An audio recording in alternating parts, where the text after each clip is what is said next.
This is one of those stories that is hard to believe. The ups and downs of my life could be made into a movie.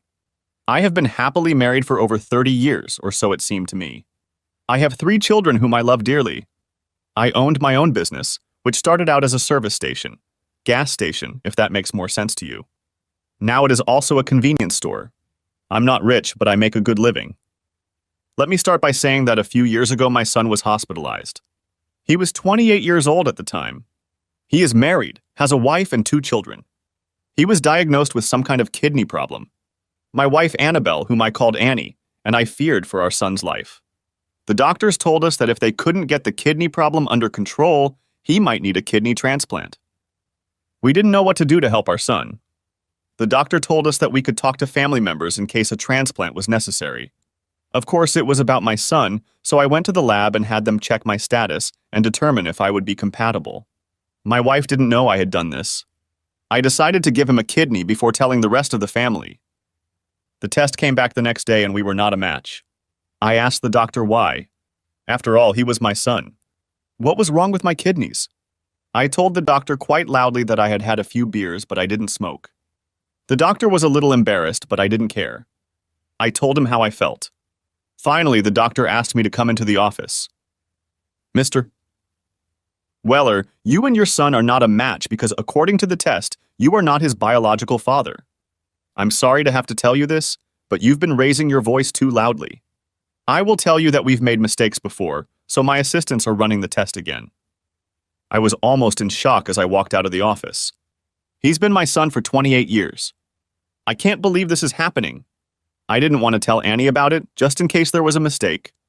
I have to say that when I saw her, I looked upset. Everything you can imagine went through my head. What about Janice, my oldest daughter, or Mandy, the little love of my life? Were they my children? Janice was 26 at the time and Mandy was 20. God, how I hoped the doctor was wrong. It had been 2 days and I still hadn't come to my senses.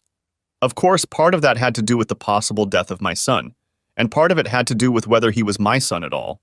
Annie, Brad's wife, Gail, and I were sitting in the waiting room.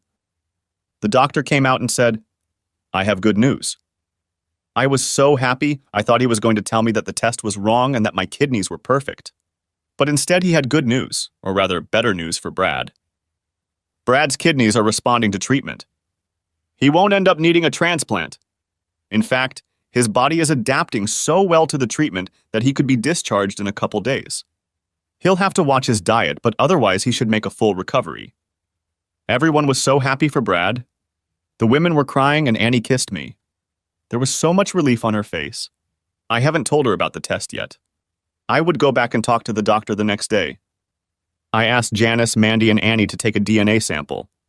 They asked me why it was necessary, and I explained to them that if any of us had a problem like Brad's, the doctor would be able to prescribe treatment much faster if he had that information. Annie was a little nervous, but agreed. The rest of us didn't hesitate, and it was just a swab taken in the mouth. Janice had one done on her children and her husband, so they would be ready if there were any problems. The next day, I went to the doctor at the hospital and gave him all the samples. He gave me the bad news. Brad and I are not blood relatives. I asked him to analyze all the samples I gave him and put them on record so that other family members could get the information if needed.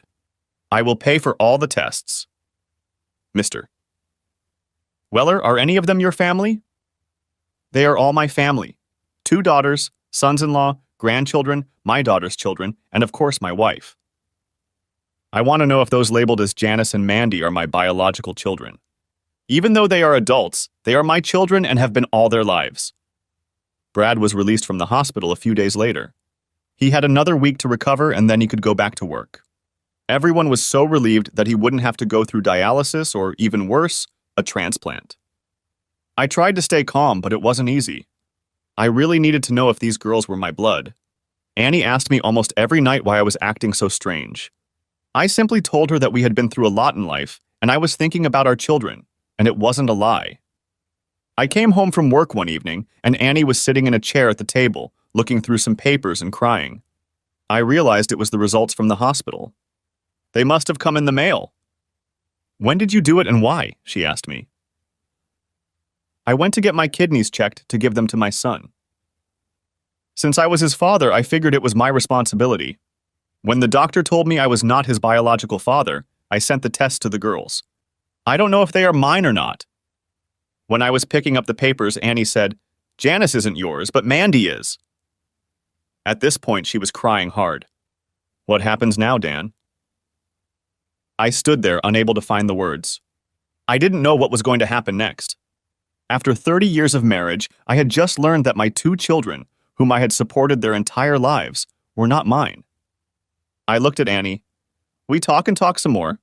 Maybe we'll stay together. Maybe we'll split up. Dan, that was over 28 years ago. Can't we leave the past in the past? No, we can't. You had sex with someone, and I want to know whose children I've been supporting their entire lives. According to these tests, Janice and Brad are brother and sister. That means you've had sex with someone for at least 5 years, so it wasn't a one-time fling or a mistake. Who the hell were you having an affair with? Hell, it must have happened in the first year of our marriage. It was Harvey. I had an affair with him. It was stupid, wrong, but it's over. It seems to be all over. Ever since Harvey Kittle died about 25 years ago. He was one of our best friends and you slept with him? Did his wife Mary know about it? Did she participate in your sexual escapades? Please, Dan, let's not discuss this. I love you. This is all ancient history. Can't we just move on? Are you out of your mind? What the hell is going on with you? We got married and within a year you started sex with Harvey. You have his child who I raised as my own, and 2 years later, while you're still sleeping with him, we had a daughter who I'm raising as my own as well. If he hadn't died shortly after Janice was born, you'd probably still be having sex with him. Thank God at least one of my children belongs to me. Are you ready to explain all this? Annie was crying, but I wasn't buying it. I wanted to know the truth. I deserved to know the truth. Unlike the movies, I could handle the truth. I know you and Harvey have always been friends. I always loved him, but he chose Mary over me. He got her pregnant. I loved you too, but not as much as Harvey. After he and Mary got married, I was very depressed. You asked me to marry you, and I did it half out of spite. I wanted Harvey to know that I went on living in spite of him. So you married me to mess with Harvey, and to mess with him even more, you ended up having sex with him behind my back? I asked. You were on the tow truck a lot back then. Mary was working during the day, and Harvey came by to see you, at least that's what he said. I didn't plan it, it just happened. I don't have any excuses. We had a sexual relationship and I knew I still loved him. He would come to me and always told me that one day we would be together. We just didn't have to rush it. I was a child, and as long as he made love to me, I didn't care. He stopped seeing me after I got pregnant with Brad. I was really mad at him. He came over and saw Brad and asked if the baby was his. I told him I didn't know, but I wasn't going to tell you anything until he married me. He laughed at me and said you could raise his baby. Do you really believe I'm that stupid? It just happened?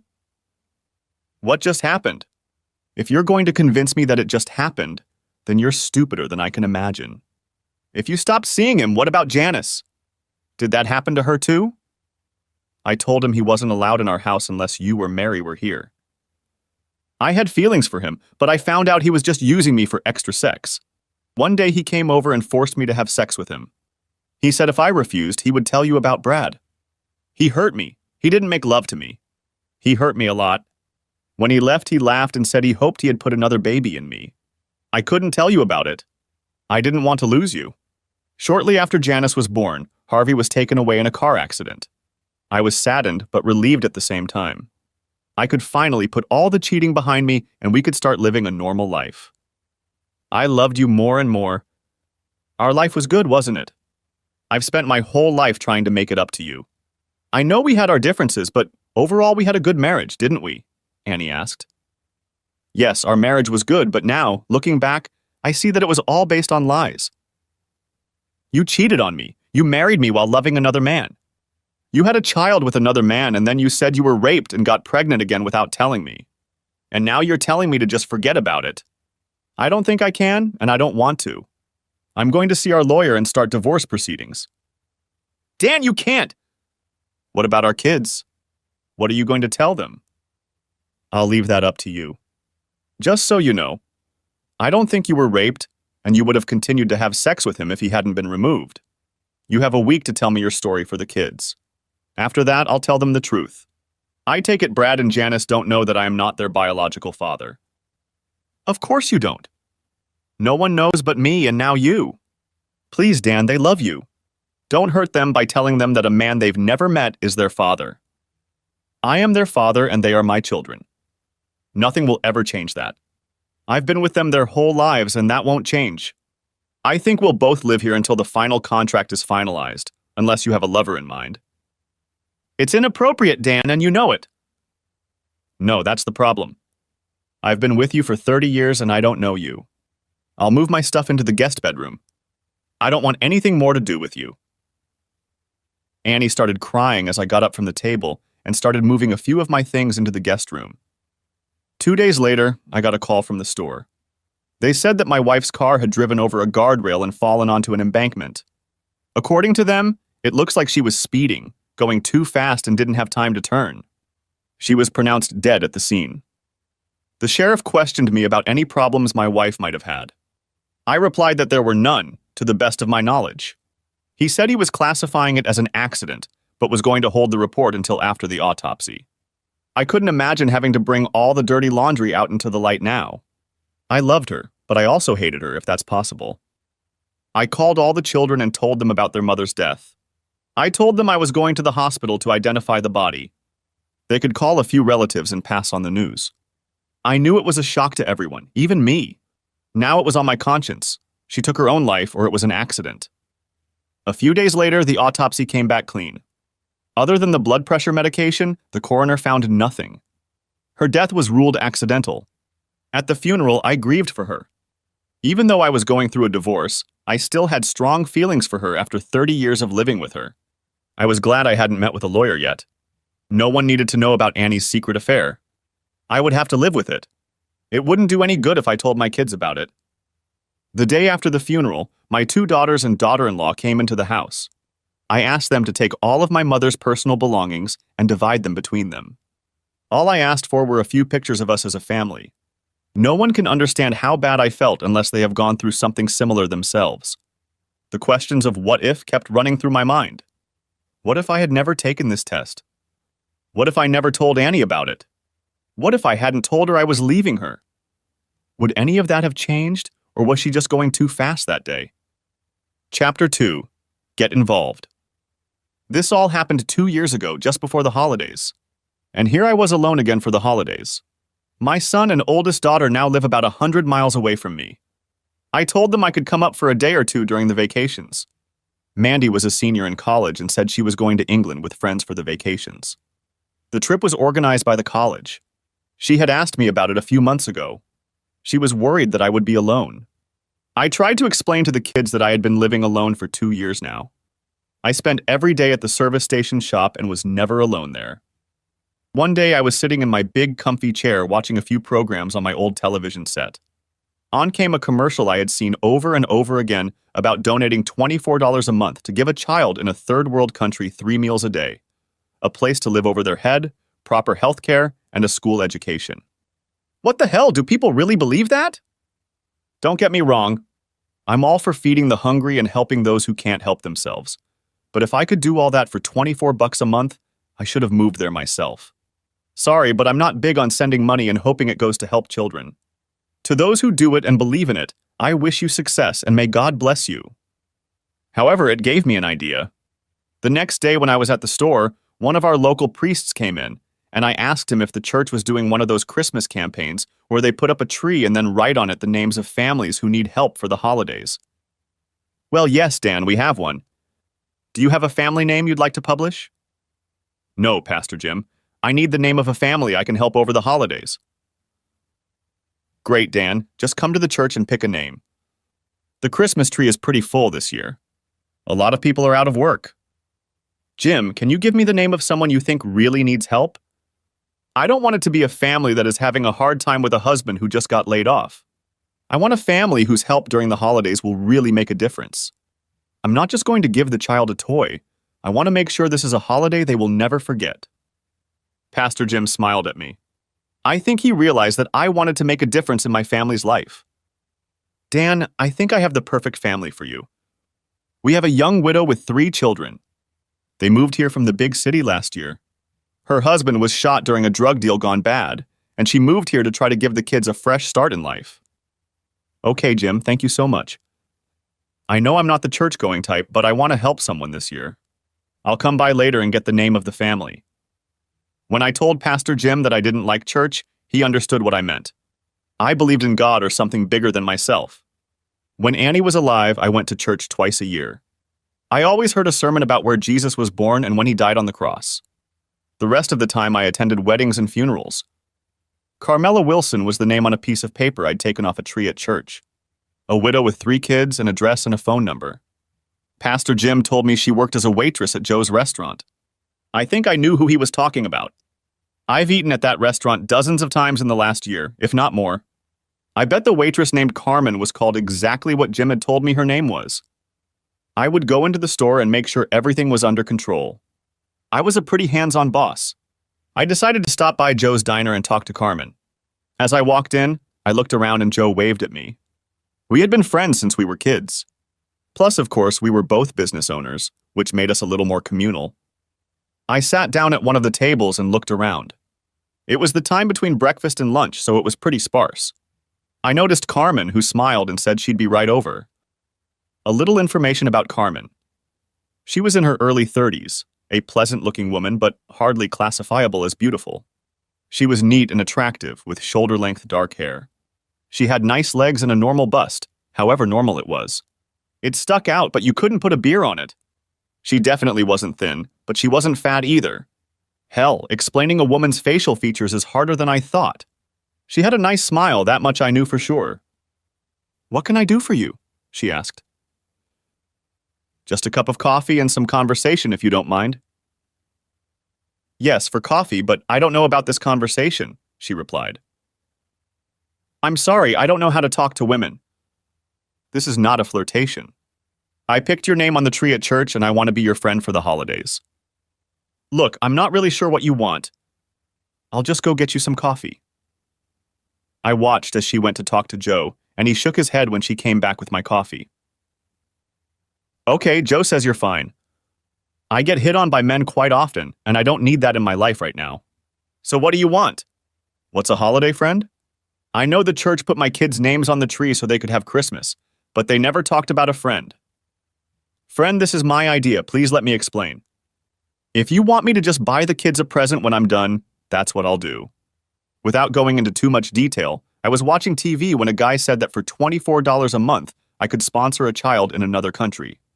They would feed them 3 times a day, give them clothes, schooling, and a roof over their head. All for $24 a month. Dan, isn't it? My kids have $24 worth of milk a month.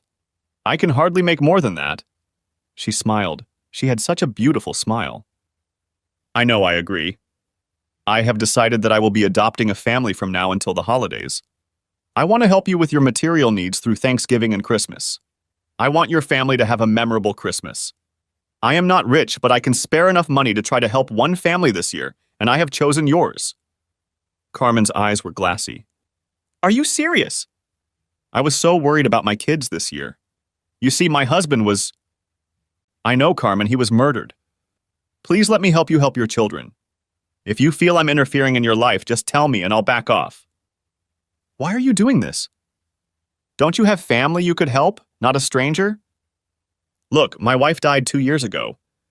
She died in a car accident. God, I feel so sorry for you.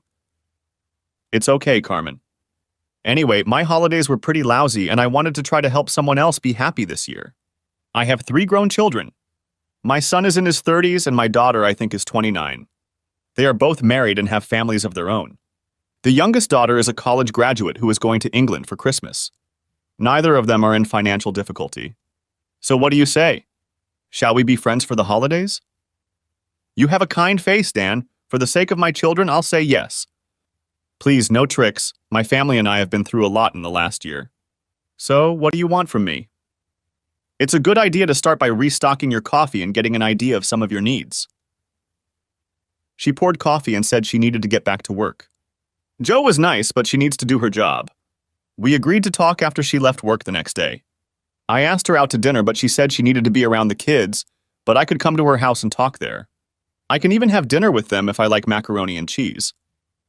Tell you what, Carmen, I'll pick up the pizza and we can eat it. Pepperoni and cheese, okay? She smiled. That would be great, but you better bring 2 pizzas. My 8-year-old can eat half of one by himself. I went over to her place tonight. I didn't know she lived in a project. For those who don't know about these places, I will tell you that they are on public assistance provided by social services or children's services. These organizations help with rent, food, and other things. The bad thing is that it's not the best place to live. A lot of drug addicts and undesirables usually live there. Now I knew that more than anything I wanted to help Carmen and her children. I was met at the door by her 8-year-old son. He was a cute boy and asked what I wanted. I explained that I was a pizza delivery boy and that his mom had invited me to visit. He smiled broadly and said, "Mom said her friend is bringing us pizza today. We don't get pizza from the store very often." As I entered the store, 2 other children ran up to me screaming, "Pizza! Pizza! Pizza! Mommy, the pizza place is here!" a 6-year-old shouted. Carmen entered from the other room. You could see that she had gone to put things in order. "Children, where are your manners? I thought I taught you how to behave in company." "Sorry, Mom, we were just a little excited." Her oldest son looked at me. "We don't get visitors very often. Can we have pizza already?" "Kids, this is Dan, a friend of mine. You can call him Uncle Dan or Mr. Dan." I interrupted Carmen.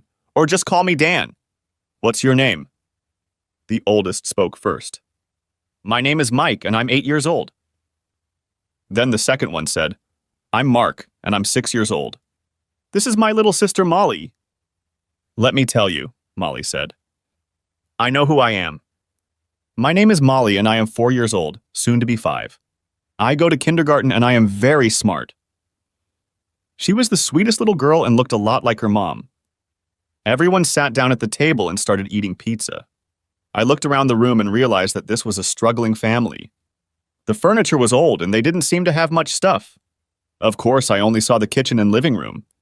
The TV was on, but the picture wasn't the best. While the kids ate pizza and watched cartoons on TV, I asked Carmen what she would like help with. "Oh my God, I wasn't prepared for this. Look, my kids and I are doing fine. We eat pretty well, but they like what the other kids have, and I just can't afford to buy it for them. You've seen our stupid TV with the crappy picture? I bought basic cable so they have something to watch. We buy our clothes secondhand, but they are happy with whatever they get. They are really great kids. I'm afraid to buy bikes or anything else we have to leave outside. I know they'll get stolen. So, Dan, take this to heart. My kids would love any gift." "Okay, I'll see what I can do to help." "Your children do seem very good. Mike, since you're the oldest, don't you think everyone would like to go to the movies on Saturday? I heard there's a new Harry Potter movie coming out." "Wow, that would be great. Mom, can we go?" "Can we?" "I think so, but only if you kids behave yourselves for the rest of the week." "Carmen, you know this is about you too. Maybe we'll eat at McDonald's while we're there." Molly looked up at me. "I like McDonald's. They have Happy Meals and a playground and everything." "All right, Molly, be a good girl for Mommy and we'll go there on Saturday." The kids were happy and Carmen was smiling. I decided that I had done a good job. Making them happy made me happy. It went on like that for several weekends. We took the kids to places where they could just have fun. I would go to Joe's restaurant for lunch and always sat in Carmen's area. I started leaving her big tips, $10 or so each. "Dan, you don't need to do that. Just make my kids happy, that's all I need." "So you don't need the money?" I smiled. "That's not fair, Dan. Sure, I can use the money. I just feel awkward, to say the least. I feel indebted to you for everything you do for my kids. Can I make you guys Thanksgiving dinner or something? I need to do something for you too. Now I'll talk to the kids, see what's on our agenda, and call you back." "Carmen, I do this for you because it gives me pleasure. I enjoy helping people who are trying to help themselves. Please don't feel that you owe me. Just seeing the look on the children's faces is more than enough payback. Besides, seeing you smile is a pleasure in itself." You could see that it embarrassed her slightly, and she looked away. Mandy came home one weekend and asked me what was new. I told her about Carmen and how I had tried to help her. "Dad, do you think this is a good idea? You don't know this woman, do you?" Honey, it's a new meaning of life for me to help someone and see the faces of these little ones. Honestly, I feel better about what I'm doing. I started the conversation with Carmen. I want you to meet Carmen and tell me what you think. I don't know, Dad. I'm kind of uneasy. You say they live in a neighborhood? Isn't that a pretty bad neighborhood for a single woman and her kids? Exactly, that's why I'm trying to help them. Maybe it will help them get back on their feet. Mandy, you've always been my little girl, and now you've grown into a beautiful woman. You don't need my help as much anymore, so I feel like I should help someone. I'll tell you what. I'll have Carmen come over so you can meet her and the kids, and you give me your opinion. Okay, Dad, but no promises. I'll be as honest with you as I can be. I won't sugarcoat it. I knew Mandy was a little worried. She was my rock and always looked out for me. I know she would have told me the truth. She was a lot like me. It was out of character for her to lie. On Saturday, I invited Carmen and the kids over to my house. It was a little chilly, but I decided to grill anyway. I decided that while I cooked outside, Mandy would do her own grilling inside. Carmen appeared in the wrecked car. She had all the kids buckled in and was already unbuckling their seatbelts when Mandy looked at me. Nice car, Daddy, she said, meaning, of course, the opposite. What makes you think I'm helping them? What would you say if she drove up in a new car? That's a great idea, Dad. This is for you, she smiled. Mike and Mark ran up to me. Hey, Uncle Dan. Wow! You guys live here? Wow, what a big house. I introduced the boys to Mandy as Carmen led Molly out of the car. Mark, this is my little girl, Mandy. Hi, boys, nice to meet you, Mandy replied. Hi, I'm Mike, I'm 8 and Mark is 6. This is Molly getting out of the car. She's our little sister. She's 4 years old. Molly walked over to me and I lifted her into my arms. Mandy watched me carefully. Molly is my little friend. She holds her own against her brothers just like you, I laughed. Carmen, this is Mandy, my pride and joy and also my youngest daughter. As they greeted each other, I could almost feel their brains working. Finally, Carmen smiled at Mandy and said, Look, I know it's different. I know you have tons of questions about who I am and what I'm doing here. I've been asking myself the same questions. Let's just enjoy this day and I'll try to answer some of those questions. I think your father is one of the nicest people I've ever met. So show me the kitchen and we can cook together. Men think that since they cook meat, grilling is a whole meal. We women know better. Mandy looked at me. I like her already, Daddy. They smiled at each other and we headed into the house.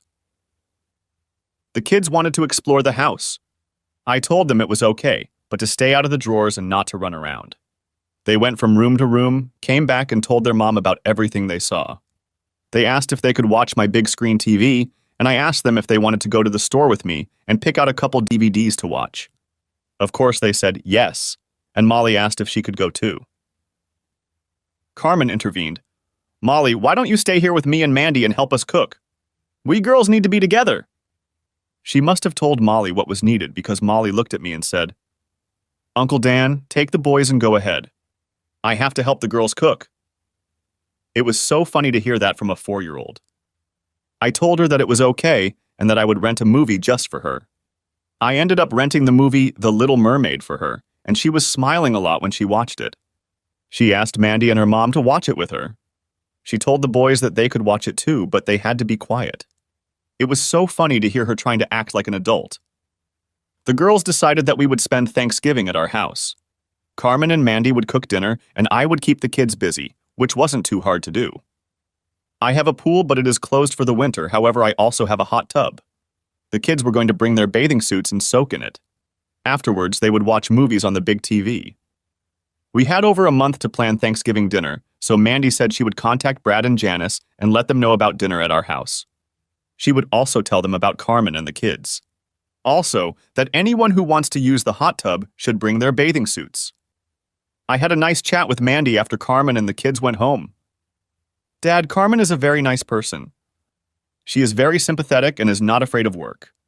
She told me about her past and about her husband's murder. It was horrible, everything she had to go through.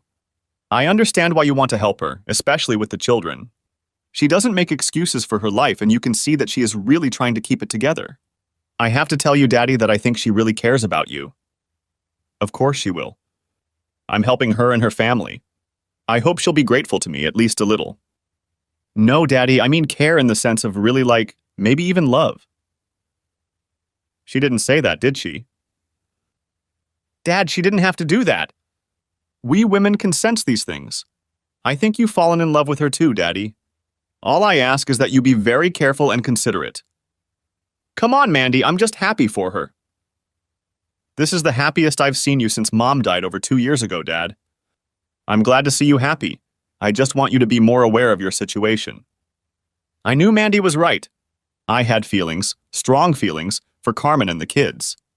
I didn't know where they would lead, but I recognized it. I just didn't know anyone else was as observant. I got a separate call from Brad and Janet. I did my best to explain that I was helping Carmen during the holidays and that I had learned the family's name from the Christmas tree at church. I think I did a pretty good job of embellishing the situation. I explained to them that Carmen wanted to say thank you by helping prepare Thanksgiving dinner. I knew they were a little wary of the situation but agreed to come to dinner. For the next couple of weeks, Carmen and Mandy helped organize all the events. They acted almost like sisters, with Carmen being the oldest and doing most of the planning. Of course, Mandy went to school most of the week and came home on Fridays. I stopped by almost every day for lunch at a restaurant and mostly to see Carmen. At least twice a week I stopped by her apartment to say hello to the kids and bring them some treats. Carmen told me that I spoiled them. I have to say it bothered me a little when I watched Carmen at her job. She was always so friendly and nice to everyone. I saw men hitting on her, but she always smiled and refused advances or dates. I guess it was natural for me. I had no right to be jealous of her even for dating, let alone being friendly with other people. Chapter 3. Change. On Thanksgiving Day, Carmen and his children arrived early. She looked very beautiful. She wasn't dressed in any special way, but even in a skirt and blouse, she was a very attractive woman. She and Mandy had already started cooking. Mandy told us that she had invited her boyfriend to dinner as well. I had met him a few times. He was a paramedic and was still taking classes at the college where he met Mandy, who was training to be a nurse. They were both part of a group going to England to help out at the hospital during the vacations. They would leave the week before Christmas and return home on January 8th the following year. It was less than a month before they left, but it would be sad if she wasn't around during that time. Brad, his wife Gail, and my 2 grandchildren showed up. I hugged them all, and the kids asked when they could go in the hot tub. I told them I wanted to introduce them to the other kids later. I introduced them to Mike, Mark, and Molly. All the kids seemed to get along great with each other. We walked to the kitchen and Mandy hugged her brother and started introducing him to Carmen. Brad, Gail, this is Carmen. A good friend of Dad and me. I felt good when she said that. Brad said hello, but I knew the gears were turning in his head. Gail said, hi, and asked the girls if they needed help. No sooner had everyone gotten back to cooking than Janice and her husband Rob came in. We started getting reacquainted, and Janice's kids ran down to the basement to play with the other kids. In the basement, we had a lot of games, coloring books, and things like that for the kids. It had been completely remodeled and had a TV and DVD player, so there was plenty for the kids to do. The women went back to cooking, and we guys tried to stay out of their way. I knew the guys wanted to know more about Carmen. I tried to explain her story to them without showing my feelings. I guess I wasn't very good at it. She looks good, Daddy. How old is she? About the same age as me? Brad asked. She's 31 years old, Brad. She's a wonderful person and deserves a little help. Rob put in, Daddy, he always called me Daddy. Aren't you afraid she might fall in love with you, or you with her? Look, I'm a widower and she's a widow. Of course, she's much younger, but if something happens, so be it. Dad, you haven't been with her? This is kind of inappropriate and definitely personal, Brad. Since you're my son, I'll tell you. No, believe it or not, I didn't even try to kiss her. I'll tell you right now that she's a wonderful woman and I care about her. I'm sorry, Dad. I know it's none of my business, and you must miss Mom. After all, it's been 2 years. This has nothing to do with your mother. In case you haven't noticed, I'm a very lively person, and if I find someone attractive, that's my business. I suggest we change the subject. And actually, we'd better go check on all the kids. Your wives are cooking, and you two had better babysit. We went downstairs and watched the kids. Carmen's children seemed to get along fine with each other. Every few minutes, Molly came up to me to talk. I knew it bothered Brad, but Rob thought she was the sweetest little girl. Mandy went downstairs and brought her boyfriend Ross down to introduce him to everyone. I've met him a few times, and I think he's met Brad before. After introductions, Mandy went back upstairs and Ross joined the conversation. I just met Mandy's friend Carmen. She's a very nice woman. Mandy told me that her husband was murdered. That's too bad. I called Carmen's kids over and introduced them to Ross. Good kids? Too bad their father was killed. I think it's great that you're helping them, Mr. Weller. Thank you, Ross. I picked a name off the tree at church and I actually found a family in great need. I didn't want anyone to know that I had asked Pastor Jim to find a certain type of family. So, Ross, what's new with you? School and work must be taking up a lot of your time. Yes, that's true, but we're going on a trip in a couple weeks, although it's work-related. I'll have a chance to get away for a while and be with Mandy. How are you and Mandy doing? Brad asked. Ross looked at me, then back at Brad. I love her, and I'm thinking of asking her to marry me when we're in England, in front of Big Ben, you know, the big clock. Mr. Weller, do I have your permission to propose to her? Ross, you don't need my permission. Mandy is a strong-willed woman and quite capable of making her own decisions. If you need my blessing, you'll get it. Is that a sure thing? Should I ask her? I think so, but please none of you mention it just in case. I will try to find out if she is ready to get married before I pop the question. I love her, but I want a yes answer, he replied. Our lips are sealed, Ross, and good luck to you. I understood how he felt. Truth be told, I felt the same way he did, but I knew it was best not to talk about it right now. The afternoon went wonderfully. Dinner was fantastic and everyone seemed to enjoy themselves. The kids took turns swimming in the hot tub. I couldn't get any of the adults to go in it. Carmen told me, maybe another time. I knew I would hold her to that. As the evening wore on, Mandy and Ross left to be alone. I helped Carmen clean the house. Janice and Gail came over and helped. When we were done, Brad and his family were just about to leave. Brad told Carmen that it was nice to meet her and wished her luck. He hoped everything would work out for her. Before leaving, Janice pulled me aside. Daddy, Carmen is a good person, but she's too young for you. Where did that come from? I'm helping her. Dad, she loves you. Any fool can see that.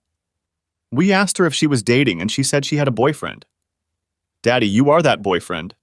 Otherwise, she wouldn't have come here today. Just be careful, Dad. After everyone left, Carmen gathered the kids and told me she had a great time. She liked my family and thought they were all nice. I don't know why I did it, but I leaned forward and kissed her. It was a long, soft kiss. When we pulled away, tears came to her eyes. You didn't have to do that, Dan. I have to go. She picked up the kids, who quickly said goodbye to me and got into the car. I went to the car window and said to Carmen, I'm sorry. I stepped out of line. Please forgive me. The problem is, Dan, I've wanted you to do this for so long. With those words, she pulled her old car off the road and headed home. I didn't hear from her on Friday, Saturday, or even Sunday. I was worried about what I had done. On Monday, I went to the restaurant, but she wasn't there. Joe told me that she had to take Molly to daycare today and would be back in a little while. I had to stop by the store and decided to come back at lunchtime, but one of my employees was sick and I had to stay and work my shift. I tried to give Carmen some space after I crossed the line. After all, I was supposed to be a vacation buddy, not her lover. I got home and then my phone rang. I looked at the caller ID and saw that it was Carmen. Hi, Carmen, I'm so sorry. Dan, our apartment was broken into. I just got home from taking the kids and someone took our stuff. Even the old TV. All we have left are our clothes, she cried. I don't know what to do. The police are here now taking a report. They thought it was someone looking for things to pawn for drugs. We don't have anything of value, but they took what little we had. God, how awful it was to hear her cry. Carmen, get your suitcases or bags or something and put your and the kids' clothes in there. I'll be there in about 15 minutes.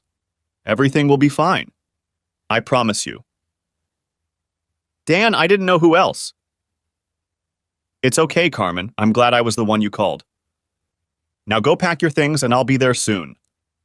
I took the car and went to get Carmen and the kids. Molly was crying and said she was scared. I told her everything was going to be okay.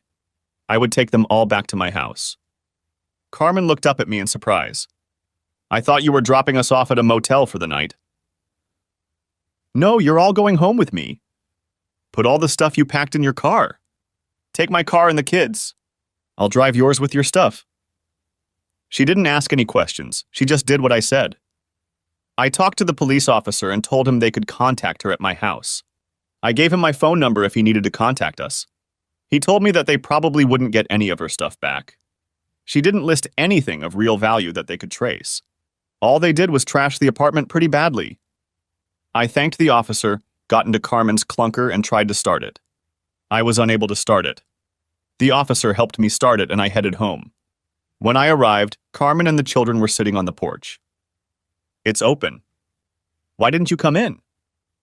You weren't here, and we weren't just going to walk in, Carmen replied.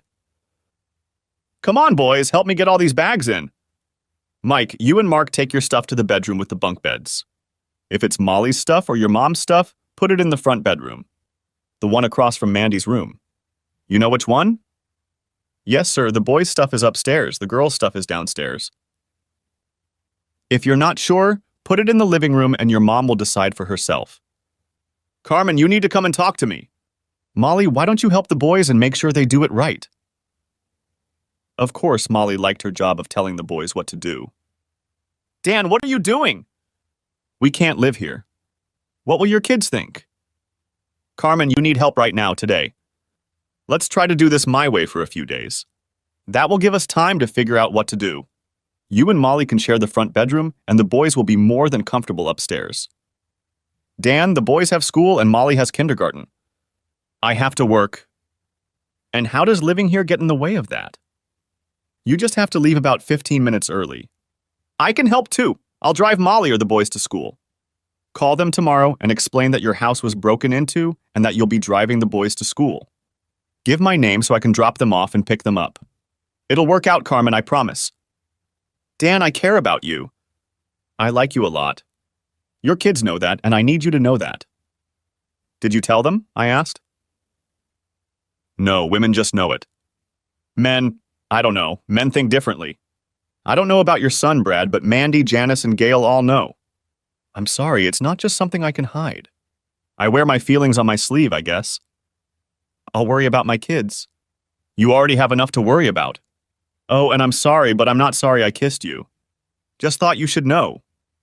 I went upstairs where the boys slept, made sure the dresser drawers were empty, and Carmen helped the boys lay out their clothes. While they were doing that, little Molly and I went downstairs and emptied the dresser drawers in their room. I was glad I had taken my wife's things after she died. It made the task much easier. Everyone came into the room with Molly and me. Molly asked her mom if she could put her things in the drawers. I took the boys and we went to find something for dinner while Carmen put away her personal belongings. The boys and I made hot dogs and macaroni and cheese. When everything was ready, we sat and talked while we ate. Carmen asked me about the rules of behavior in the house. I told her that we would establish them as we went along.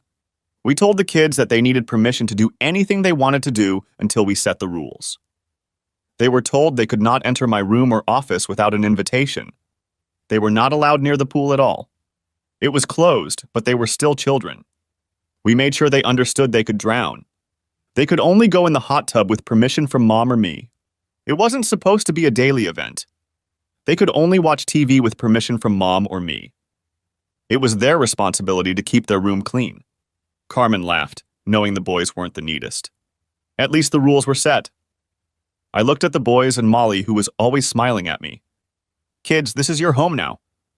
You can be kids and have fun. Just remember to always ask your mom for permission if you're not sure what you should do. Uncle Dan, what if we get hungry? Mike asked. Eat. That's what I do when I get hungry. Tomorrow, Mommy and I will buy you snacks. You will always have food. Just remember, when it comes to food, your mom is the boss. One more thing, and I mean this. If your mom says no, don't come and ask me. If I say no, don't put your mom on the spot. No means no. Any other questions? Molly raised her hand. It made me laugh. I guessed she'd learned it in kindergarten. What, honey? Carmen asked. Are we allowed to play with the toys in the basement because they're not ours? Honey, you can play with all the toys we have downstairs? We'll talk to Santa this year and he'll probably get you some of your own, I told Molly. Molly raised her hand again. Can I go play with them? Yes, honey, you go ahead. I'll come down and be with you in a little while, Carmen said.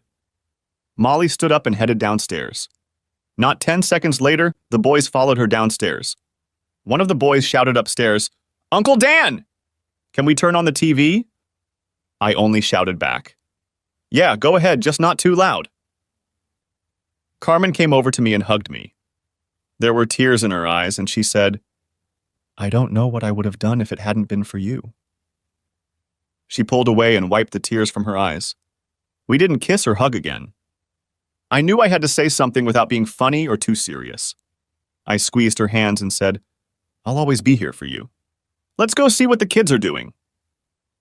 Together, we headed down to the basement to join the kids. It was like a family. I remembered Annie and I doing the same thing, sitting and watching the kids play. It felt so right. It was getting late, and Carmen told the children that they should take a bath and get ready for bed. There were 3 bathrooms in the big house. She asked the boys to use the one upstairs and asked if Molly could use the main bathroom on the first floor. Carmen, this is your home now. Of course, Molly can use the big tub and shower. I'll use the shower in the basement if I need to. Please make yourself at home. While Carmen got the kids ready for bed, I went to my office to do some work on my books. When I looked up, I saw Molly looking at me through the doorway. She was dressed in her little nightgown. I could tell she had just gotten out of the shower. Hi, Molly. Do you need anything? I want to kiss you goodnight, but Mom said I can't go into your office until you say so. Come on in, sweetie. She ran into the house and I had to lean back in my chair as she climbed into my lap. She wrapped her little arms around my neck and kissed my cheek. Good night, Uncle Dan, she said. Good night, sweetheart. Where's Mommy? She's upstairs arguing with Mikey and Marky. Well, let's go see if we can help. Molly ran onward and up the stairs and I followed her. We caught them in the middle of their conversation. But Mom, Mike always gets his way because he's older. I just asked for the top bunk and he said he's older, so he gets his pick. Carmen looked at Mike and Molly and I just stood back and listened. Is that what you said, Mike? Did you say you get everything first because you're older? Yeah, I guess, but I'm older than my mom. And I need to be treated like I'm older. Mike, you're 2 years older than your brother. That should make you 2 years smarter. You think it's worth arguing about which bed you sleep in? I'll tell you what. He's your little brother, and he's always looking up at you. Come up with a plan to share the top bed, and you can both agree. Mike looked at Mark. Okay, Mark, I'll tell you what. You can have the top bunk this month, and next month I'll have it. We'll alternate and swap every month. Is that okay with you? Yeah, thanks, Mike. You're a great big brother, he said, climbing into the top bunk. You feel good inside, don't you, Mike? His mom asked. Yeah, I guess it is, Mom. Carmen kissed her sons and we headed downstairs where she put Molly to bed. I have to get back to my papers. And I need to shower and get ready for bed myself, Carmen replied. I went back to my office and heard the shower running. I couldn't help but think of Carmen in the shower. When the shower was over, Carmen came out in her nightgown and robe. Her hair was still wet from the shower. Good night, Dan, and thank you again for everything. I looked up and asked her, Is there anything you don't look good in? She smiled and headed for the bed. I could smell her scent from the shower. I took a few deep breaths and continued working on the book. Our first morning passed in a rush. She asked me to call Joe and warn him that she might be a little late. She needed to stop by the school and daycare so they knew I could pick up the kids if needed. She also had to file a change of address. I called Joe and he asked me if I was serious about Carmen. He didn't want her to get hurt. He was in his 60s and had been married for over 40 years. I got the feeling that he was looking out for Carmen. His wife worked as a cook in a restaurant, so I knew he was genuinely interested in Carmen's well-being. I let him know that I would never hurt Carmen or the kids. I tried to help them, but I had feelings for all of them. In the evening, we went back to her old apartment and packed up everything she wanted, which wasn't much. She turned in her keys to the office and informed us that she had moved out and the month's rent was paid. She didn't have to give notice as the apartment had been broken into. Mike and Mark came with me in the truck and Carmen and Molly in her clunker. When we got back to the house, the phone rang. Carmen answered it, and it was Mandy. Mandy asked Carmen why she was at the house, and Carmen started to explain to her how her apartment had been broken into and she and her kids were almost homeless until I offered to let her stay with me. Mandy asked to talk to me. Dad, are you sure about this? You know she loves you, right? What do you think I should have done, Mandy? Just give her some money and say, go and manage on your own? I care about her, you know that. We're adults and we haven't done anything wrong. I'm actually very pleased that she and the kids are here. It's almost like the good old days. I just want to say, Dad, that it's a fine line you walk. I really like Carmen as a sister, you know that. I'm just saying that you two need to be careful and realize what you're doing. Now can I talk to Carmen again? She talked to Carmen and they talked for about 20 minutes while the boys and I took the rest of the stuff into the house and put it away or stored it in the basement. What did she want after I gave you your phone back? I asked. It's mostly girl stuff, but she's worried about you and me. What's there to worry about? My God, we're adults, for crying out loud. I'm in my 50s and I've gotten this far. I'm sure I can make good decisions for a decrepit old man who has no mind of his own. Dan, she knows how much I care about you. I told her that myself, and now you know. I tried to explain that I had no idea where this was going, but you helped me and the kids. I am eternally grateful to you for that, but my feelings overpowered my gratitude.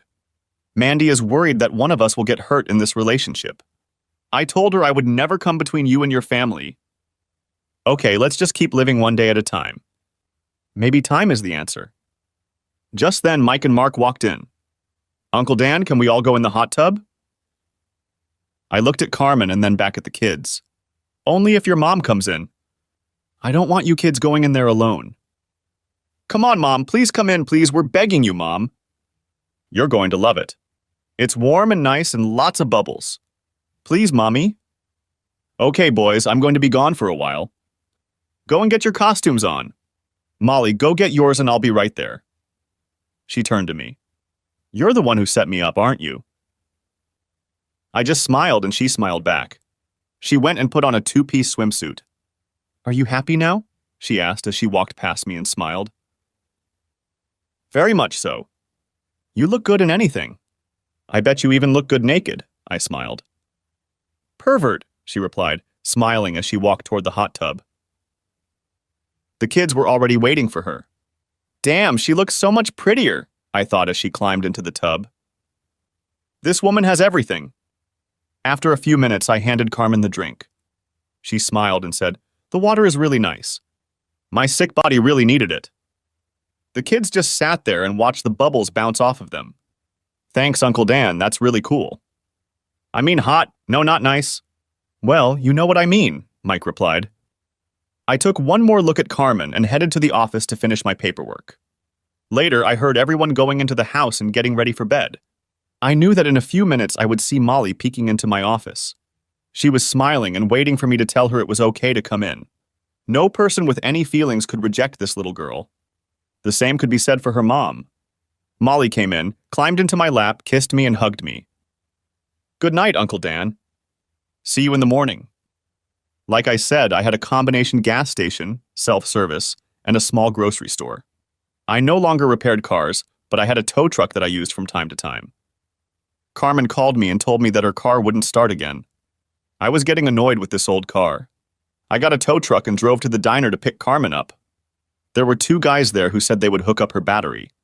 I know they were trying to hit on her and probably wanted to jump on her bones. She later told me that she told them no thanks and that her friend would come get her in the car. When I pulled up in the tow truck, the two guys kind of backed off. I looked at Carmen and told the guys thanks for helping my fiancé, but I'll take it from here. Apparently that made them nervous as they left pretty quickly. I hooked up her clunker and she climbed into the truck. Since it was mounted so high, I could see a lot of leg. Climbing into the cab, she took her time straightening her dress. Thanks for coming, Dan. I told you I'd always be there for you, and I meant it. Are you mad that someone else offered to help me? Yes and no. I want everyone to know what a wonderful person you are, but I guess it bothers me when people hit on you. I didn't do anything wrong, Dan. I know. I was just answering your question. Besides, I don't own you. You told those guys I was your fiancé? Why did you say that? I didn't bother to answer her question. I just walked down the road and pulled into the junkyard. What are we doing here, Dan? I'll give you a couple $100 for that pile of junk. You've already gotten enough in it. Get your personal belongings out and put everything in this garbage bag. We'll go through it later. Dan, what am I supposed to drive? We'll talk later. We have to hurry to get the kids in time. She stowed all of her personal belongings in the truck, along with the rest of her shoes and baby toys. We signed the title and got $300 for the clunker. We picked up Molly's car seat and headed home. I opened the garage door and told Carmen she could drive my old car. It only had 8,000 miles on it and was 4 years old. I'd bought it with the insurance money I'd gotten for Annie's car after the accident. Needless to say, her car was totaled. I usually drove the truck, so the car was rarely used. The only time I drove it was to take Carmen and the kids out. She put Molly's car seat in it and left to get the kids. When they got back, Mark told me that they had gotten a new car. It was much nicer than their mom's old car. Dan, I'll pay you for the car. How much do you want? Carmen, just drive the damn car. You need something better, and this is a damn good car. That way I'll keep it in my name and keep paying the insurance. It'll save you a few more bucks. Dan, I don't want to say this, but what if we don't stay together? You know, if I move somewhere else? Are you thinking of moving? God, no! I was just wondering what I'd do with the car if you kicked us out. God, Dan, I never meant to give the impression that I was leaving. I'm sorry. I couldn't believe this was the first time we had a fight over that stupid car. Carmen, I promise you that you will never be without a car. If you want me to put it in writing, I will. I was just worried about you in this old car. I want you to be safe and here with me. I couldn't believe it, but she came up to me and kissed me. I didn't know if it was an impulse or what, but it felt good. Molly looked at her brothers and said, Mom just kissed Uncle Dan. Kids, it was a thank you for letting us use his car. No, kids, it's your mother's car now, not mine. She kissed me because I gave her the car. Carmen turned around and kissed me again. Okay, everyone, time to get ready for dinner. Do you want me to cook for you, or do you want Mom to drive us all to McDonald's in her new car? McDonald's! Everyone shouted. Chapter 4. Shit hits the fan. I was at the store on Friday, and of course Carmen was at work. My kids, Brad, Janice, and Mandy, came into the store to see me. Daddy, we need to talk to you. Can we all go over to your house for a little while?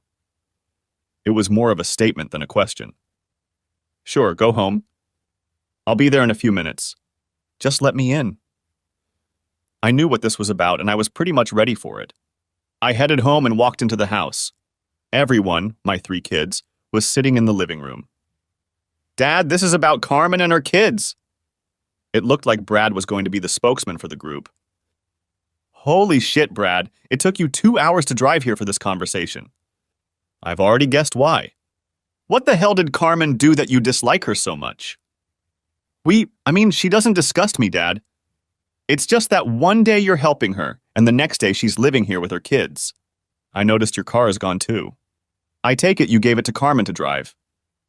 Since you are my children, I will take the time to try to explain this to you. But before I begin, I want to tell you that I'm rather disappointed in all of you. Dad, I think this woman is using you. I think you're lonely mom, and then this woman comes along, and you fall in love with her and she feels it. She knows you have needs, and she meets them. You fell in love with her, and now she knows she's got it all worked out, and her kids are well taken care of. Mandy jumped up. Bullshit, Brad. You may think that, but I know Carmen a lot better than you do. She would never do that to Daddy. I feel like she just loves him, and to be honest, I think Daddy loves her too. I'm here more to support Daddy and Carmen than you, Brad. Brad, if you weren't my son, I'd probably knock you off your chair. Let's start with Carmen breaking into the house. What do you think I should have done, Brad? Give her money? Maybe avoid her and tell her it's her problem.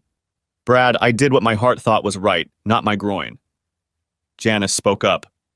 Daddy, are you telling me that you never had sex, Janice? No, Carmen and I have never been intimate. Yet. Not that it's any of you guys' business what we do. Now, for the big surprise, I'm thinking of asking Carmen to marry me. What? Brad said. Dad, you hardly know this woman. She's got a lot of baggage, not to mention 3 kids. Dad, I have to agree with Brad. Carmen is closer to my age. Isn't she awfully young for you? Janice asked. Look, guys, I'm on my own. All 3 of you are on your own, or almost on your own as far as Mandy is concerned. I found a woman I care about, and according to Mandy and of course Carmen, she cares about me. I have a large house that I am willing to share with a beautiful woman and her 3 children. Why are you so against it? Brad spoke up. Okay, Dad, let's say you 2 love each other and want to be together. She has 3 young children. Do you really want to start over and raise 3 more kids? I'm crazy about 3 kids. Playing with the boys like you and I did with Brad. Molly hugs me and sits on my lap like my 2 girls did when they were little. They are good kids, and I think I can make a big difference in their lives. Dad, you're looking through rose-colored glasses. These are not your children. They're not your flesh and blood like we are. Do you really think you can take care of and raise these kids for the next, say, 20 years, and they're not even your own flesh and blood? I'm sorry, Dad, but I don't think you want to spend that many years raising children who aren't even yours. What do you think, Janice? Do you think they should be my flesh and blood too? Daddy, I don't know. I love you, Daddy, and you will always be my father. Will you be able to raise someone else's child? I really don't know. Janice, let me phrase it differently. You would have loved me all your life if I hadn't been your father. Of course, you've known that since you could think for yourself. Would you consider me your father, or would you consider someone else your father? You're my father, and it's too hypothetical. I don't know what I would think. I guess since you've been paying my bills all my life and raising me as your own, I'd consider you my real father. I don't know what that has to do with you raising Carmen's kids. I'll be back in a minute. I have something to show you. I went back and got all the DNA tests that had been done for us. When I came back, I tried to explain some of it to the children. Mom and I have been keeping some secrets from you. We were never going to tell you about what I'm about to show you. It might even be a mistake to show you now, but this thing with Carmen's kids has gotten out of hand. I love those babies, and I know I could be a good father to them. I'm going to show you my reason right now. I handed each of them copies of their and my DNA. What is it, Daddy? Janice asked. These are the results of Brad and your DNA test. See, it says here that you are brother and sister. That means you have the same biological parents. And here are Mandy's results, and as you can see, not all of the same blocks are marked here. That means it's likely that only one of her parents is likely to be yours and Brad's. Mandy began to cry. Are you telling me you're not my biological father? No, Mandy, here's my DNA. I'm not Brad's or Janice's biological father. Everyone was completely shocked. There was complete silence while their brains digested the information they had received. What? Brad shrieked. Bullshit, you've always been my father. Janice cried. Is that why you asked me about my father, Daddy? Now I can answer honestly. You are my father.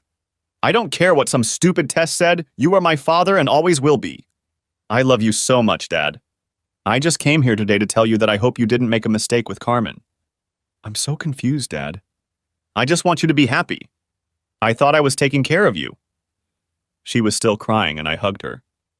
Mandy walked over and cried with her, for it was her sister. Brad asked, Are you going to tell us the story about our sperm donor father and how long you've known about it? First, Brad, I want you and Janice to know that I have always considered the 2 of you my children. From the moment I found out until now, nothing has changed except what you both know. You were and always will be my son, and Janice will always be my daughter. I tell you this because you should know that it's not just blood that holds a family together. It's also love and compassion. I was going to tell them the story about their sperm donor father. The only thing I was going to change was telling them when I found out. I love them like my own family, and I wanted them to believe that I always knew about it. The routine with their mother was dead and gone, and I didn't want them to know we were going to divorce. Your mother and I were married very early on. Me and a guy named Harvey Kittle both loved your mother. Harvey also loved a woman named Mary, got her pregnant, and they got married. Of course, I was happy to have your mother to myself and asked her to marry me. We got married and I was very happy. A few years later, your mom told me that she had married the evil Harvey. The four of us stayed friends and your mom got pregnant. That was with you, Brad. 2 years later, she got pregnant again with Janice. Shortly after Janice was born, Harvey died and your mom became depressed. One day, she broke down and told me about you two being Harvey's kids. I was shocked and didn't know what to do. We broke up for about a month to give ourselves time to process things. I missed my two young children. Annie and I talked and decided to give it a try. After that, your mom became the best wife a man could ever dream of. She fell in love with me, and I always loved you as if you were my own children. Then Mandy came along, and Annie said she was definitely mine. And that was it. You all know how we lived after that.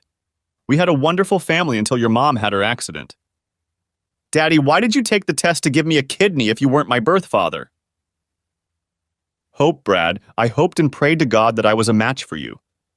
You were my son, and I would give you my kidney in a second if we were a match. Janet asks, Dad, did you ever take a match test before Brad went into the hospital?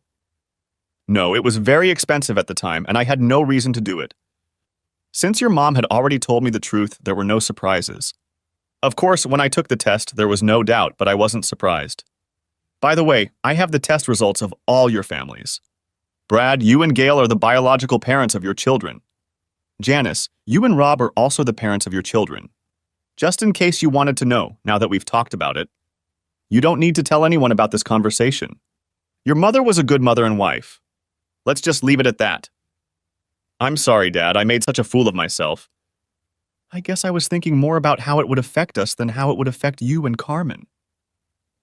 At those words, my son began to cry. I hadn't seen him this emotional since his mother's funeral. Brad, I know that in situations like this, people are always worried about their inheritance. It's not a good thing, but that's how real life is. I think you guys are more worried about your inheritance than Carmen and my well-being. I think reality set in when I saw Brad and Janice looking at the floor. Look, you three will always be in my will. My estate is arranged so that each of you will get a fair share. I just want you to know that I am disappointed that you have not shown compassion for Carmen and her children. Janice was still crying.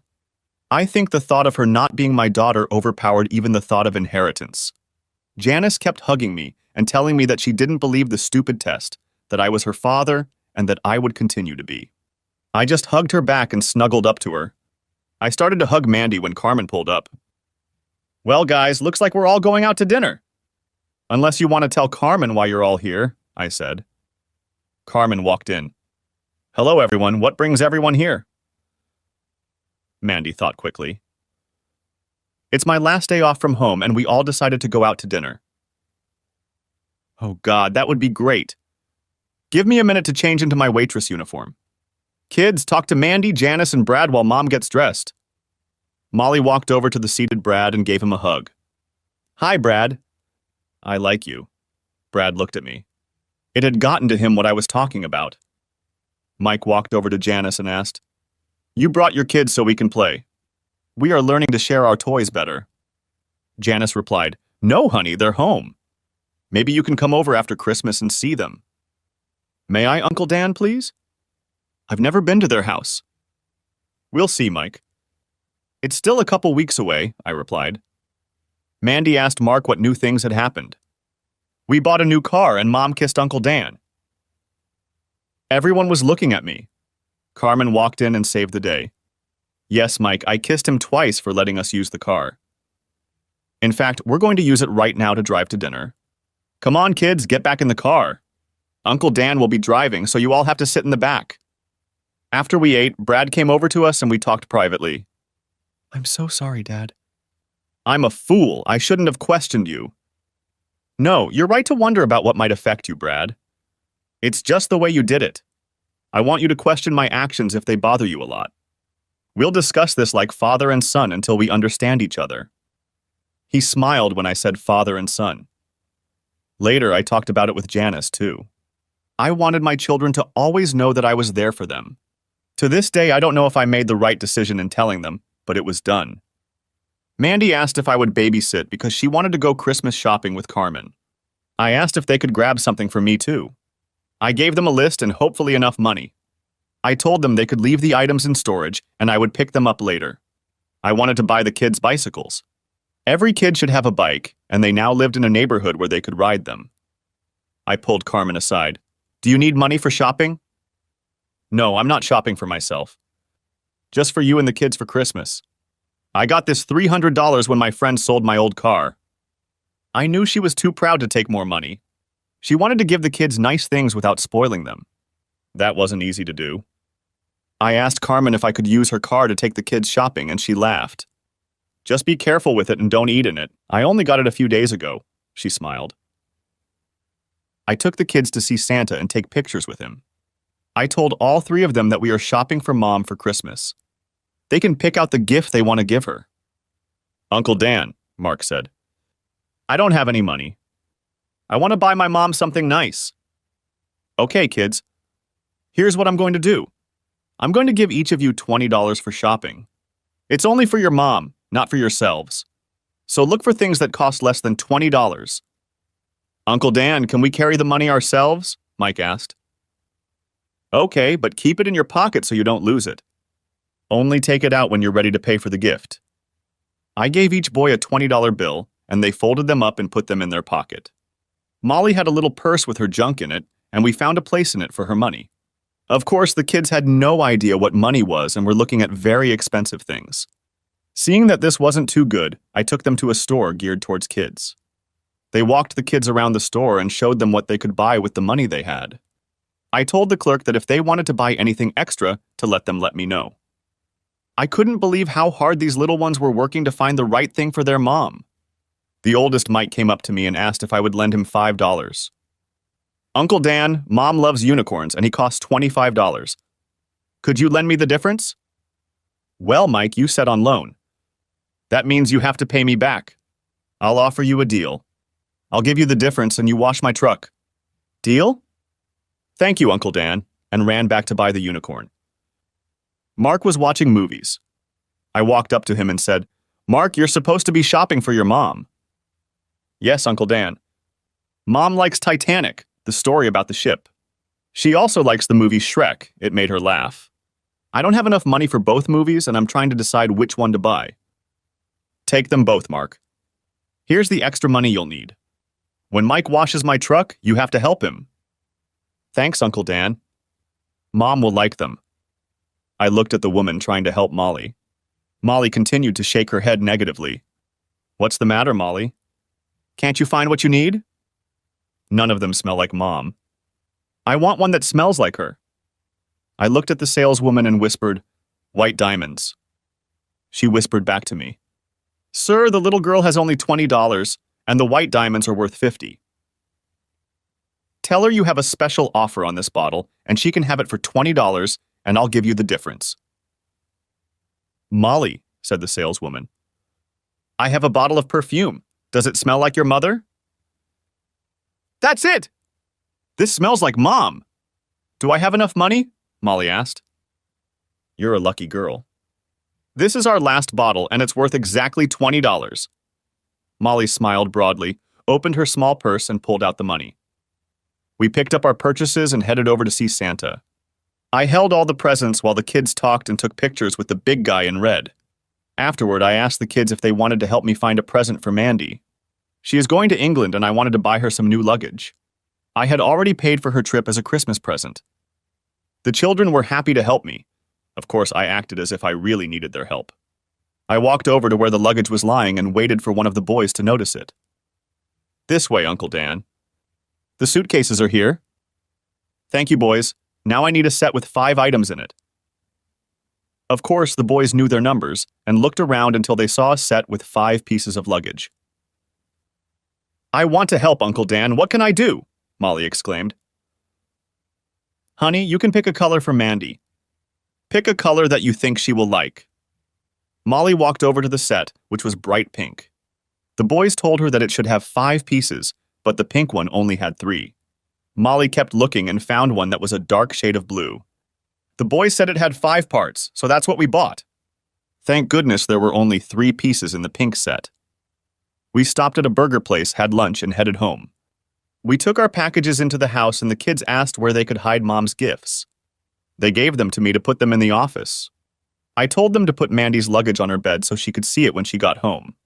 We picked out a Christmas card for Mandy, and all three kids signed it themselves, including Molly.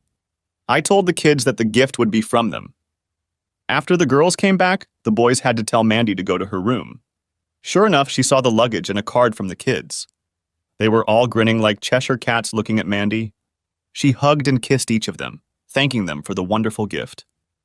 The next few weeks flew by. Between work and the children's school visits, we kept busy all the time. We bought a tree and put up Christmas decorations. It was the first time in 3 years that I had a Christmas tree. The presence of the kids made the whole holiday season beautiful. Mandy went to England, and we told Janice and Brad that we would visit them on the 26th, the day after Christmas. The preparations for Christmas were very hectic, but the evenings were wonderful. Every night the 5 of us would sit in the living room and watch all the Christmas programs. I knew that's what I wanted to do. I went shopping and bought Carmen a few things and just gave her a gift certificate to a women's store. I figured she could buy what she wanted. I went to a jewelry store and bought her an engagement ring. Then I bought her a very sexy red satin and lace nightgown. These 2 things were my special gift to her. Christmas morning came and the children were excited. The boys came downstairs and said Santa had come, and there were all kinds of presents under the tree. I told them to look in their stockings and I made coffee myself. It was such a beautiful sight to watch the 3 kids that morning. Even more beautiful was the happiness and joy that appeared on Carmen's face every time one of the children opened a present. Carmen opened presents from his children. She was so excited. From Mark, she got her favorite movies, from Mike, she got a unicorn, and from Molly, she got perfume. Molly said, "Mommy, that was the last bottle and I just had enough money." Carmen looked at the bottom, saw the $50 price tag, looked at me and smiled. I got some nice gifts from Carmen. I didn't expect her to buy me anything, but it was all so nice. She said Mandy told her what I liked, and she did her best to buy me what she could. I had 3 cards on the Christmas tree. I addressed one to each of the children. I hid each of them a bike somewhere in the house, and they were told where to find it. I have never seen 3 happier children receiving their first bikes. Molly already had a bike, but we bought her training wheels to start with. We bought them for Mark too, but we knew he wouldn't use them. His older brother didn't have them. While the kids played with their toys, I handed Carmen her big box of sexy nightgowns. "Wow, that's beautiful. What made you buy it?" Carmen asked. I held out a small package to her. "This comes with it." When she opened it, she cried. When she opened the box and saw the ring, I asked her to marry me. She cried and hugged me. "Why, Dan, why?" "Because I love you, and these 2 months have been the best for me. I want you and the kids to be with me always." "So, is the answer yes?" "Dan, the answer is no." Please hear me out before jumping to conclusions. I love you with all my heart. I am sincere about it. For now, the answer is no. I don't understand. Is it because of my age? Dan, please let me finish. No, it's not your age, it's us. We've only known each other for a couple months. It's been a couple of the best months of my life. But it's still only a couple months. You decided to help a family in need. You've done more for this family than you can imagine. After the holidays, things will go back to normal. People will be themselves again. I have a proposition for you. Okay, I'm listening. I want to rent out our rooms. I'll give you $200 a week to help pay expenses. You can have more if you let me. I want us to be a family and live as a family. If in, say 6 months or sooner. You think it's not working out? Just say the word and we'll make another arrangement. I just want you to be sure. It takes time to get used to a woman in your house and 3 kids. I need help paying for myself and being productive. I need your family to see that I'm not some fly-by-night skank who wants your money. I need you to realize that I really do love you, and those aren't just words. Time, Dan. All I'm asking for is time. I'm not going anywhere until you send me away. She handed the ring back to me and kissed me again. She asked if she could keep her nightgown. I think I understood what she was trying to say. We shouldn't rush into marriage right away, but we should make sure it's something we both really want. I figured I could live with that, but I was hoping to get closer to her sexually and lovingly. Our day was busy with the kids playing with their toys. It was cold outside, but since there was no snow, the kids wanted to ride their bikes. Carmen and I put on our coats and watched them ride their new bikes. About mid-afternoon, we got a call from England. It was Mandy. She was calling to let us know that Ross had proposed to her and she had accepted. He proposed to her in front of Big Ben for hours. They're getting married next June. We told her how happy we were for her and wished each other a Merry Christmas. In the evening, we watched the movie A Christmas Story together, and then the kids went to bed. They all came in and thanked me for the best Christmas ever. I sat on the bed and listened to Carmen take a shower. I knew that when she was done, the wonderful smell would spread throughout the hallway. A few minutes later, the lights came on in the bathroom and then in the hallway. Carmen stood at my door in her sexy new nightgown. "Can I come in?" I didn't even answer as she walked in and closed the door. "Dan, like I told you before, I love you, but we need to postpone the wedding until you get to know me better. I want it to start tonight. Will you make love to me?" I was stunned, but she saw the smile on my face. She walked over to the bed, I pulled back the covers, and she slipped inside and lay down next to me. The only source of light in the room was the reading lamp I was using. I left it on so I could see the woman I'd been thinking about for the past 2 months. It was an unforgettable night. But when I woke up in the morning, she wasn't in my bed. I got up and looked into her room. She and Molly were sound asleep. I went into the kitchen and put the coffee on to boil. After everyone woke up, we had breakfast, and then we had to get dressed because we were going to Janice and her family. We would be having a big Christmas dinner in a day. Brad and his family were there too. We exchanged gifts, and I was surprised that they bought something for Carmen and the kids. Carmen bought something for both Brad and Janice's kids. Mandy told Carmen that we always buy gifts for the kids, but we don't usually buy for the adults. Brad just told her that Gail saw the sweater and thought it would look good on Carmen. Everyone talked about Christmas and the presents they would receive. Mandy called them to tell them about the upcoming wedding. Brad looked at me. I knew he was wondering if I had proposed to Carmen. Later, he came up to me and apologized again for his act from a couple of weeks ago. "Dad, did you propose to Carmen?" As a matter of fact, I did. She turned me down. "What?" "I can't believe it. I really believe she loves you, Daddy." "What happened?" "Time, Brad. She said it's too soon for me to just pick up and marry a woman with 3 kids. She wants to make sure I know I'm doing the right thing. What's more, she wants to contribute money to the household. She doesn't want handouts. She wants a loving relationship.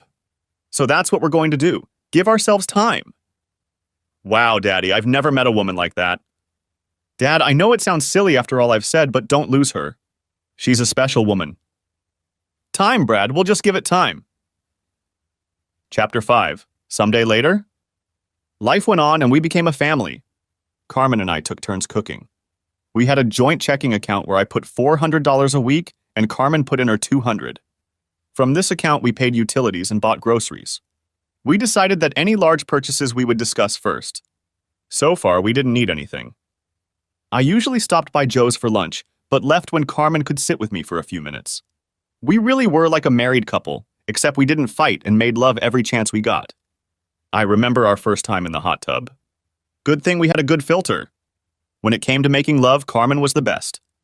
Maybe it was the fact that I loved her so much, and that definitely makes the sex that much better. The only time we had to watch her was when Mandy was home on weekends. We would ask Mandy to watch the kids while we went somewhere. We're sure Mandy noticed this, but never said anything. Time flew by, and it was almost time for Mandy's wedding. She asked Carmen to be her maid of honor.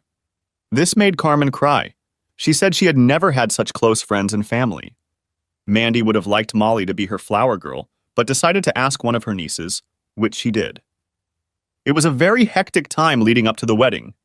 Mandy had graduated from college and we were planning this wedding, and my girlfriend was a bridesmaid. At least the weather warmed up and I was able to open the pool. When Mandy and Carmen were running around doing wedding stuff, the kids and I just got in the pool. The pool was a great babysitter, and all I had to do was stay close by. The closer we got to the wedding, the more I thought about Carmen and myself. I loved those kids and I knew they loved me. I was going to surprise Carmen at the wedding. I had to ask a few favors, but I hoped it would work out. Carmen and I hadn't talked about the wedding since Christmas. The day of Mandy's wedding, I put on my tuxedo. Brad and Rob were in the wedding party. Janice and Gail were too. Everyone was dressed up and the wedding was to start in a few minutes. Carmen was supposed to be running around as a bridesmaid. I had nothing to do, but I talked to Carmen's kids. I told them they could go ahead and sit with me. Mike, Mark, and Molly sat in the front row. Of course, Molly sat next to where I was sitting. I told them that they should be quiet and just watch the wedding. I told them I had to leave and come back and then walk Mandy down the aisle. I hoped they would listen to me. All the family members were at the wedding. The music started up and Ross, Brad, and Rob stood in front with the minister. Janice was the first to walk down the aisle. As she stepped forward, the children waved to her and said, "Hi, Aunt Janice." At least they said it softly. Gail came next with the same result. "Hi, Aunt Gail," she said a soft hello to the children. The kids were excited because their mom was walking down the aisle. "Hi, Mommy, you look very pretty." They said it a little louder. Carmen smiled, but held her finger to her mouth to calm them down a little. The flower girl and the ring bearer came next. They were Janice and Rob's children, so the kids kept waving at them. All the kids from both families were smiling. The music changed and Mandy walked down the aisle with me. We both had tears of joy running down our cheeks. As Mandy and I reached the front of the church, I heard Molly say rather loudly, "Wow, Aunt Mandy looks like a princess." There were a few chuckles from the crowd, and I saw the smile on Mandy's face. I couldn't think of a better compliment. I stepped back and sat down. I looked up and saw my family. My daughter Janice, my daughter-in-law Gail, who I treated like a daughter, and my beautiful girlfriend, who I truly loved. There was also my baby girl getting married and my future son-in-law standing there, and to his right was my son Brad and my son-in-law Rob. Rounding out the ceremony were my two grandchildren, the ring bearer and the flower girl. My other two grandchildren were seated with their grandparents. I was thinking about what a blessed person I am. I have such a wonderful family. I loved each and every one of them. At the reception, all the kids were pretty much together. Everyone was kind of looking out for them. We ate and then the dancing started. I looked up and on the first number, my Carmen came out to dance with me. "I love you, Carmen." "I love you too, Dan." "Are you serious, Carmen? Do you really want this?" "Dan, I really mean it deep down," and she kissed me in front of everyone. She didn't usually do that. Our kisses usually happened in private. As the evening went on, it was time to toss the bouquet. All the single girls came out and Brad told Carmen to come out since she was single. She felt awkward, so she walked out onto the parquet. On the count of 3, Mandy threw the bouquet right at Carmen. Some of the girls shouted jokingly. Mandy then sat down and Ross took off her garter. All the guys applauded when they saw part of Mandy's thigh. Next, all the single guys had to go out and catch the garter and then put it on the leg of the girl who caught the bouquet, which of course was Carmen. I was one of those guys. I stood there and Ross looked at me. "Sorry guys, this belongs to my father-in-law," holding out the garter to me. Of course, everyone was curious about what was going on, including Carmen. She was asked to sit down as I was to put the garter on her leg. I stood on one knee as my hand slid the garter up her leg. When I reached her hip, I stopped, reached into my pocket and pulled out my wedding ring. I was already on my knees. "Carmen, I have waited another 6 months. In the presence of all my family and friends, I ask you, will you marry me?" Everyone stood in complete silence, waiting for her answer. Then Molly emerged from the crowd of people. She looked at her mother, who had tears in her eyes, and said, "Say yes, Mommy." "Dan, I love you with all my heart. I will do anything to make you happy. Yes, I will marry you." Everyone started screaming. Mandy walked over to Carmen and they both cried. I doubt there was a single dry eye in the place, but I knew my eyes weren't dry when I walked over and kissed my bride-to-be. Epilogue. We are now happily married. Carmen quit her job at Joe's Diner and now helps run the gas station and convenience store. Everyone likes her and says it's nice to work at such a family-oriented place. We are deciding if I should adopt children. I told Carmen I wanted to, and she said it would have to wait a little while. Molly already calls me Daddy, and the boys sometimes call me Daddy and sometimes Uncle Dan. I think they do it to confuse some of their new friends. I look back on my life and wonder what would have happened to my family if I had known about Harvey Kittle all those years ago. I also think about what would have happened to my family if Annie hadn't died in that accident. Life is a very fragile thing. One mistake early in life can change the future forever. It's really something to think about. I'm sitting on the couch with my new wife. We cuddle while my new family plays on the floor and we watch TV together. Today we are going to watch a love story. Mark bought his mom Titanic for Christmas and we are going to watch it together. All except Molly, she'll fall asleep about halfway through. Thanks for watching, I hope you enjoyed it. So subscribe to the channel and watch the next video.